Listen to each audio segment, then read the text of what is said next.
जय जय श्री राधे श्रीमद्भागवत महापुराण षष्ठ स्कंद अथ षोडशो अध्याय। चित्रकेतु का वैराग्य तथा संघर्ष देव के दर्शन। श्री सुखदेव जी कहते हैं, परीक्षित, तदनंतर देवर्षि नारद ने मृत राजकुमार के जीवात्मा को शोकाकुल स्वजनों के सामने प्रत्यक्ष बुलाकर कहा। देवर्षि नारद ने कहा, जीवात्मन, तुम्हारा कल्याण हो। देखो, तुम्हारे माता पिता सहृदय संबंधी तुम्हारे वियोग से अत्यंत शोकाकुल हो रहे हैं, इसलिए तुम अपने शरीर में आ जाओ और शेष आयु अपने सगे संबंधियों के साथ ही रहकर व्यतीत करो। अपने पिता के दिए हुए भोगों को भोगो और संगराज सिंहासन पर बैठो। जीवात्मा ने कहा, देव ऋषि, मैं अपने कर्मों के अनुसार देवता, मनुष्य, पशु पक्षी आदि योनियों में न जाने कितने जन्मों से भटक रहा हूँ। उनमें से ये लोग किस जन्म में मेरे माता पिता हुए हैं। विभिन्न जन्मों में सभी एक दूसरे के भाई बंधु, नाती गोती, शत्रु मित्र, मध्यस्थ, उदासीन और द्वेषी होते रहते हैं। जैसे स्मरण और क्रय विक्रय की वस्तुएं एक व्यापारी से दूसरे के पास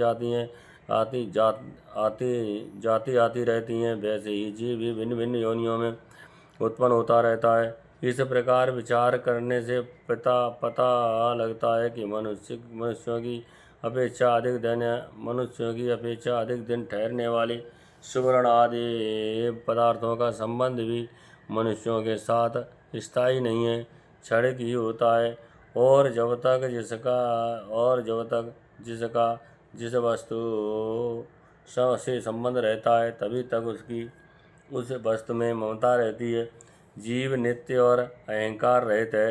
वह गर्भ में आकर जब तक जिस शरीर में रहता है, तभी तक उस शरीर को अपना समझता है। ये जीव नित्य विनाशी, सूक्ष्म, जन्मादि रहित, सबका आश्रय और स्वयं प्रकाश है। इसमें स्वरूपतः जन्म मृत्यु आदि कुछ भी नहीं है। फिर भी ये ईश्वर रूप होने के कारण अपने माया के गुणों से ही अपने आप को विश्व के रूप में प्रकट कर देता है। इसका ना तो कोई अत्यंत है और अत्यंत प्रिय है, और ना प्रिय, ना अपना और ना पराया, क्योंकि गुण दोष अहित करने वाले मित्र, शत्रु आदि की भिन्न भिन्न बुद्धि वृत्तियों का ये अकेला ही साक्षी है। वास्तव में ये अद्वितीय है। ये आत्मा कार्य कारण साक्षी और स्वतंत्र है, इसलिए शरीर आदि के गुण दोष अथवा कर्म फल को ग्रहण नहीं करता, सदा उदासीन व अभाव से स्थित रहता है। श्री सुखदेव जी कहते हैं, ये जीवात्मा जिस प्रकार चला गया, उसके सगे संबंधी उसी की बात सुनकर अत्यंत विस्मित हुए। उनका स्नेह बंधन कट गया और उनके मरने का शोक भी जाता रहा। इसके बाद जाति वालों ने बालक की मृत देह को ले जाकर तत्काल उचित संस्कार और देही क्रियाएं पूर्ण की और उस दुस्तज स्नेह को छोड़ दिया, जिसके कारण शोक मोह भय और दुख की प्राप्ति होती है।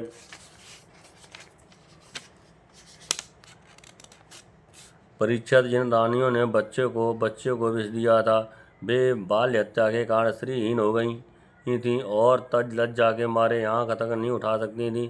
उन्होंने अंगिरा ऋषि के उपदेश को याद करके मत्सरहीन हो यमुना जी के तट पर ब्राह्मणों के आदेश अनुसार बाल हत्या का प्रायश्चित किया। परीक्षित, इस प्रकार अंगिरा और नारद जी के उपदेश से विवेक बुद्धि जागृत हो जाने का राजा चित्रकेतु घर गृहस्थी के अंधेरे कुएं से उसी प्रकार बाहर निकल पड़े, जैसे कोई हाथी तालाब के कीचड़ से निकल आए। उन्होंने यमुना जी में विधिपूर्वक स्नान करके तर्पण आदि धार्मिक क्रियाएं की, तुरंत संयत इंद्रिय और मौन होकर उन्होंने देवर्षि नारद और महर्षि अंगिरा के चरणों की वंदना की। भगवान नारद ने देखा कि चित्रकेतु जितेंद्रिय, भगवत भक्त और शरणागत हैं, अतः उन्होंने बहुत प्रसन्न होकर उन्हें इस विद्या का उपदेश किया। देवर्षि नारद ने यह उपदेश किया, ओमकार स्वरूप भगवान भगवान आप वासुदेव, प्रद्युम्न, अनिरुद्ध और संकर्षण के रूप में क्रमशः चित्त, बुद्धि, मन और अहंकार के अधिष्ठाता हैं। मैं आपको इस चतुर्व्यूह रूप का बार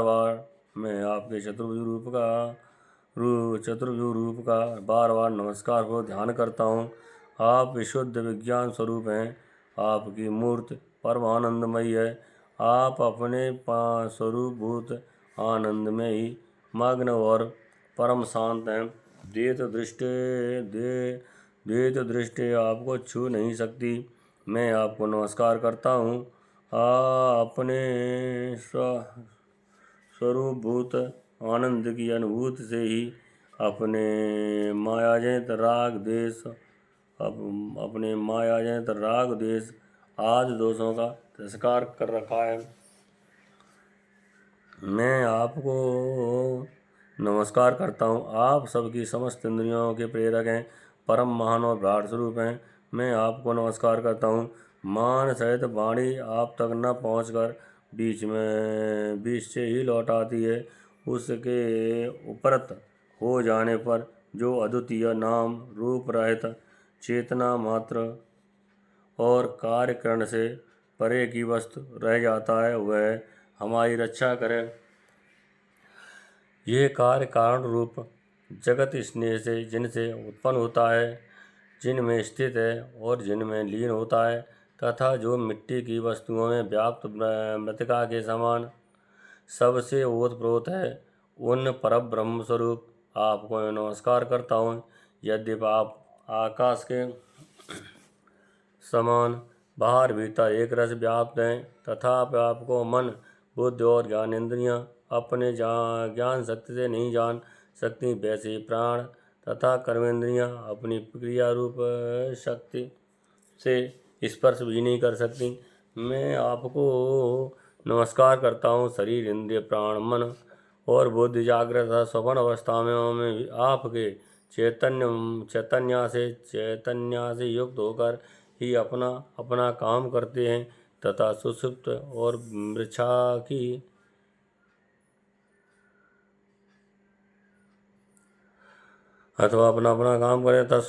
मृच्छा मूर्छा की अवस्थाओं में आपके चैतन्य से युक्त न होने के कारण अपना अपना काम करने में असमर्थ हो जाते हैं। ठीक वैसे ही जैसे लोहा अग्नि से तप्त होने पर जला सकता है, अन्यथा नहीं।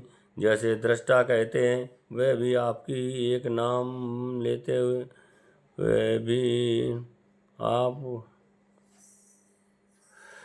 आपका ही एक नाम है। जागृत आदि अवस्थाओं में आप उसे स्वीकार कर लेते हैं। वास्तव में आपके पृथक उनका कोई अस्तित्व है ही नहीं।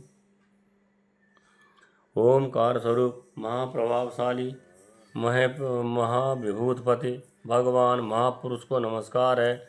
श्रेष्ठ भक्तों का समुदाय अपने कर कमलों की कलाइयों से आपके युगल चरण कमलों की सेवा में संलग्न रहता है। प्रेम रहता है। प्रभु आप भी सर्वश्रेष्ठ हैं। मैं आपको बार बार नमस्कार करता हूँ। सुखदेव जी कहते हैं, परीक्षित, देव ऋषिनारद अपने शरणागत भक्त चित्रकेतु को इस विद्या का उपदेश करके महेश संग्रह के साथ ब्रह्मलोक को चले गए। राजा चित्रकेतु ने देव ऋषिनारद के द्वारा उपदिष्ट विद्या उनके अनुसार 7 दिन तक केवल जल पीकर बड़ी एकाग्रता से सदा अनुष्ठान किया। तदनंतर उस विद्या के अनुष्ठान से 7 रातें पश्चात राजा चित्रकेतु को विद्याधरों का अखंड आधिपत्य प्राप्त हो गया।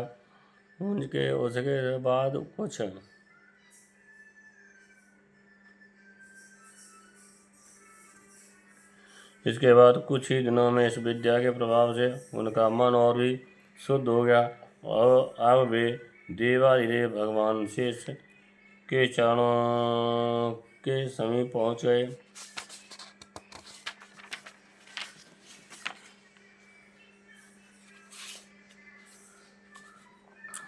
उन्होंने देखा कि भगवान शेष जी सिद्धेश्वर के मंडल में विराजमान हैं। उनका शरीर कमल नाल के सवांश गौरवान है। उस पर नीले रंग का वस्त्र फहरा रहा है। सिर पर किरीट, बाहों में बाजूबंद, कमर में करधनी और कलाइयों में कंगन तथा आभूषण चमक रहे हैं। नेत्र रत्नारे हैं और मुख पर प्रसन्नता छा रही है। भगवान शेष का दर्शन करते ही राज चित्रकेतु सारे पाप नष्ट हो गए। उनका अंतःकरण स्वच्छ और निर्मल हो गया। हृदय में भक्तिभाव की बाढ़ आ गई। नेत्रों में प्रेम के आंसू छलक गए। शरीर का एक एक रोम खिल उठा। उन्होंने ऐसी ही स्थिति में आदिपुरुष भगवान शेष को नमस्कार किया और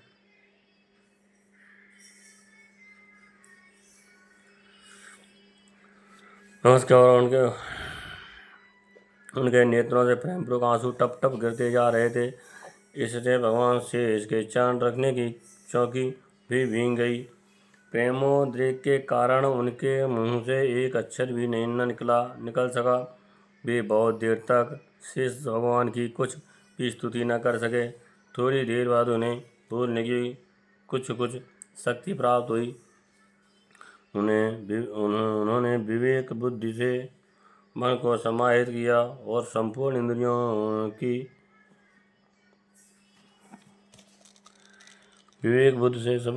की बाल वृत्ति को रोका। फिर उन जगत गुरु की जिनके स्वरूप का पंच रात भक्ति शास्त्रों में वर्णन किया गया है, इस प्रकार स्तुति की। चित्रकेतु ने कहा, अजित, जितेंद्रिय एवं समदर्शी साधुओं ने आपको जीत लिया है।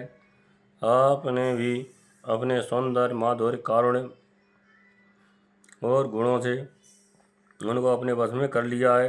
अहो, आप धन्य हैं, क्योंकि जो निष्काम भाव से आपका भजन करते हैं उन्हें आप करुणा परवश होकर अपने आप को भी दे डालते हैं। भगवान जगत की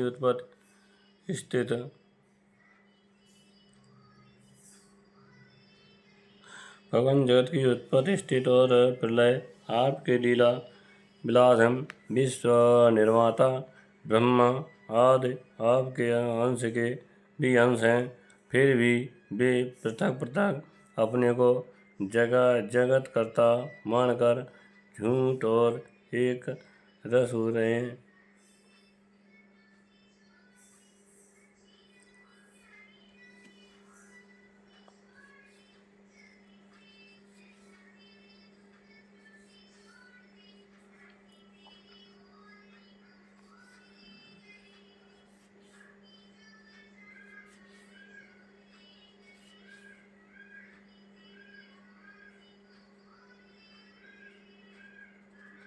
ये पृथक अपने जगत करता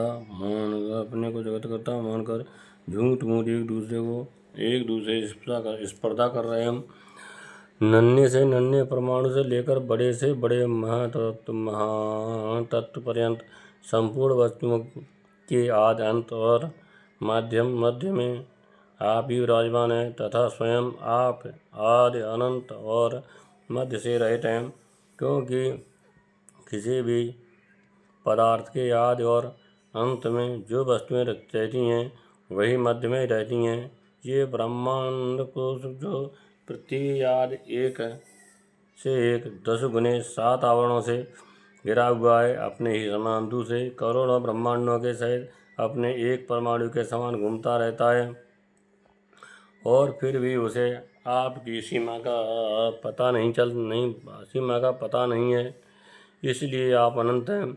जो नर पशु केवल विषय भोग ही चाहते हैं, वे आपका भजन न करके आपके विभूत स्वरूप इंद्र आदि देवताओं की उपासना करते हैं। प्रभु, जैसे राजकुल का नाश होने के पश्चात उसके अनुयायियों की जीविका भी जाती रहती है, वैसे ही क्षुद्र उपास्य देवों का नाश होने पर उनके दिए हुए भोग भी नष्ट हो जाते हैं। परमात्मा, आप ज्ञान स्वरूप और निर्गुण हैं। इसलिए आपके प्रति आपके प्रीति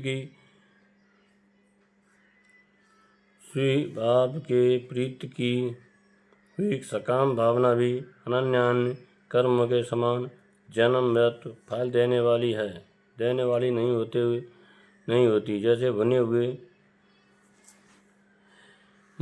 बीजों से अंकुर नहीं उगते, क्योंकि जीव को जो सुख दुख आदि द्वंद्व प्राप्त होते हैं वे सत्वादि गुणों से ही होते हैं, निर्गुण से नहीं।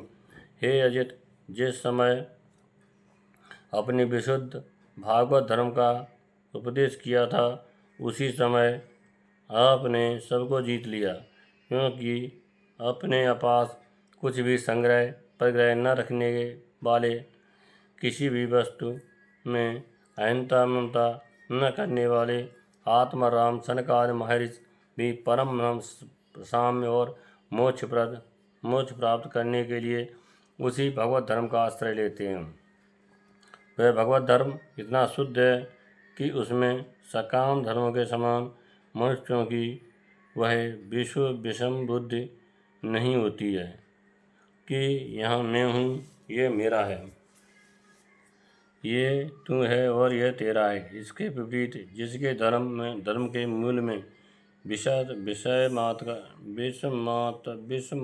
का बीज बो दिया जाता है, वह तो अशुद्ध, नाशवान और अधर्म बहुल होता है।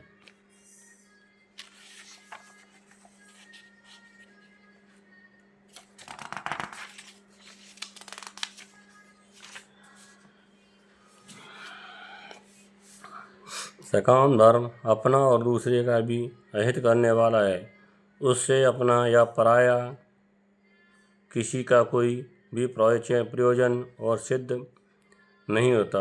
प्रत्युत सकाम धर्म से जब अनुष्ठान करने वाले का चित्त दुखता है, तब आप रुष्ट होते हैं, और जब दूसरे का चित्त दुखता है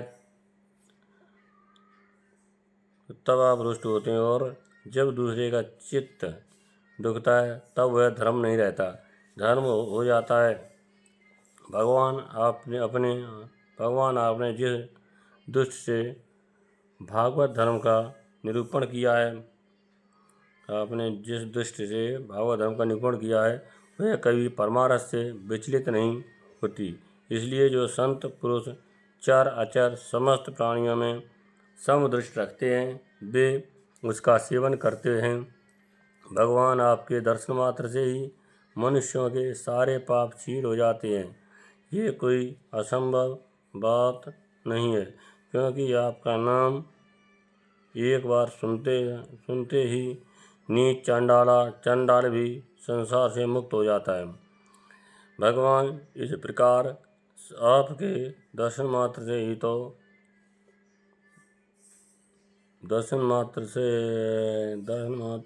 तो अंतःकरण का सारा मल धुल गया है।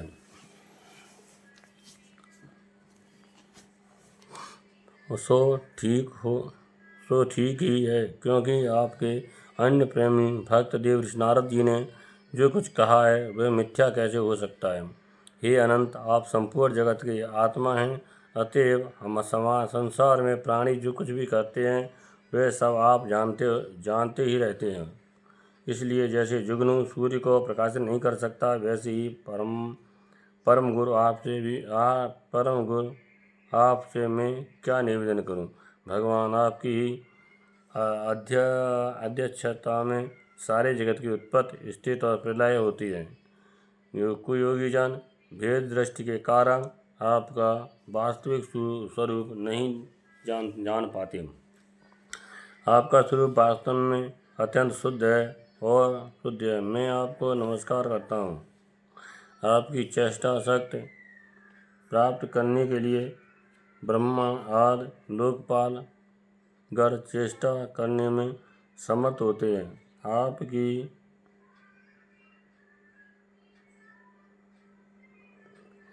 आपकी दृष्टि में जीवित होकर भी ज्ञान इंद्रिय अपने अपने विषयों का ग्रहण करने में समर्थ होती हैं। वह भूमंडल आपके सिर पर सरसों के दाने के समान जान पड़ता है। आप सहस्त्र शीर्षा भगवान को बार बार नमस्कार करता हूँ। श्री सुखदेव जी कहते हैं, परीक्षित, जब विद्याधरों के अधिपति चित्रकेतु ने अनंत भगवान की इस प्रकार स्तुति की, तब उन्होंने प्रसन्न होकर उनसे कहा। श्री भगवान ने कहा, चित्रकेतु, देव ऋषि नारद और महर्षि संग्रा, तुम्हें मेरे संबंध में जिस विद्या का उपदेश दिया है, उससे और मेरे दर्शन से तुम भलीभांति सिद्ध हो चुके हो। मैं ही आप समस्त प्राणियों के रूप में हूँ और मैं ही उनका आत्मा हूँ और मैं ही पालन करता हूँ। शब्द ब्रह्म, वेद और परब्रह्म दोनों ही मेरे सनातन रूप हैं। आत्मा कार्य कारणात्मक जगत में व्याप्त है और कार्य कारणात्मक जगत आत्मा में स्थित है तथा इन दोनों में से अधिष्ठान रूप से व्याप्त हूँ और मुझ में ये दोनों कल्पित हैं। जैसे स्वप्न में सोया हुआ पुरुष स्वप्नांतर होने पर संपूर्ण जगत को अपने में ही देखता है और स्वप्नांतर टूट जाने पर स्वप्न में ही जगत का जागता है और अपने को संसार के एक कोने में स्थित देखता है, परंतु वास्तव में वे भी स्वप्न ही है। वैसे ही जीव की जागृत अवस्थाएं परमेश्वर की माया हैं।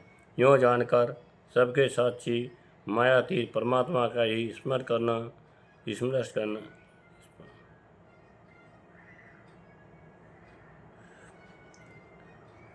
आत्मा की स्मरण करना चाहिए। यूँ जानकर सबके साक्षी मायापति परमात्मा ही स्मरण करना चाहिए। सोया हुआ पुरुष जिसकी सहायता से अपनी निद्रा और उसका अंतरिंद्रिय सुख का अनुभव करता है, वह ब्रह्म में ही हूँ। उससे तुम अपनी आत्मा समझो। पुरुष निंदा और जागृत इन दोनों अवस्थाओं का अनुभव करने वाला है। वह उन अवस्थाओं में आगंतुक होने पर भी वास्तव में उनसे पृथक है। वह सब अवस्थाओं में रहने वाला अखंड एक रस ज्ञान ही परब्रह्म है, वही ब्रह्म है। जब जीव मेरे स्वरूप को भूल जाता है, तब वह अपने को अलग मान बैठता है।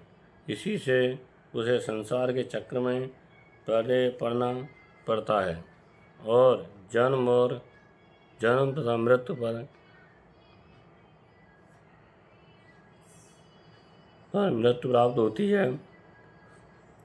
जन्म तथा मृत्यु पर मृत्यु प्राप्त होती है। यह मनुष्य ज्ञान और विज्ञान का मूल स्रोत है। जो इसे पाकर भी अपने आत्मरूप परमात्मा को नहीं जान लेता, तो उसे किसी भी योनि में शांति नहीं मिल सकती।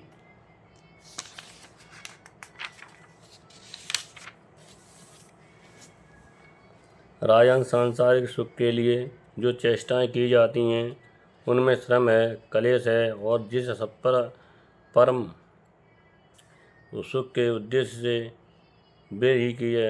से भी की जाती हैं, उसके ठीक विपरीत परम दुख देती हैं। किंतु कर्मों से निवृत्त हो जाने में किसी प्रकार का भय नहीं है। यह सोचकर बुद्धिमान पुरुषों को चाहिए कि किसी प्रकार के कर्म अथवा उनके फलों का संकल्प न करें।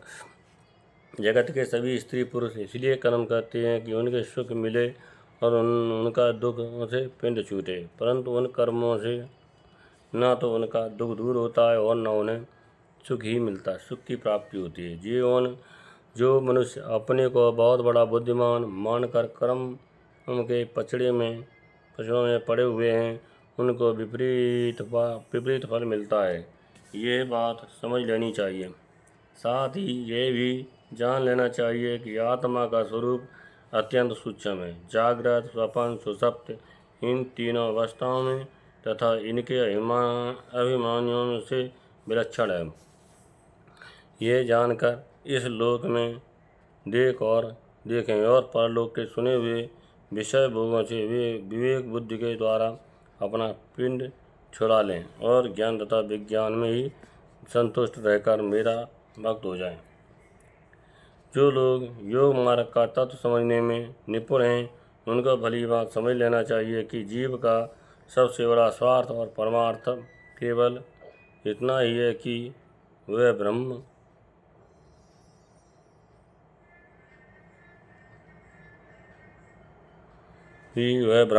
आपकी और आपकी आत्मा की एकता का अनुभव कर लें। राजन, यह तुम मेरे इस उपदेश को सावधान होकर श्रद्धा भाव से धारण करोगे तो ज्ञान विज्ञान के संपन्न होकर शीघ्र ही सिद्ध हो जाओगे। श्री सुखदेव जी कहते हैं, राजन, जगत गुरु विश्वात्मा भगवान श्री हरि चित्रकेतु को इस तरह समझा बुझाकर उनके सामने वहाँ से अंतर्धान हो गए। श्रीमद्भागवते महापुराणे परमहंसायां संहितायां षष्ठ स्कंदे चित्रकेतु परमात्मा दर्शनम नाम षोडशोऽध्यायः। जय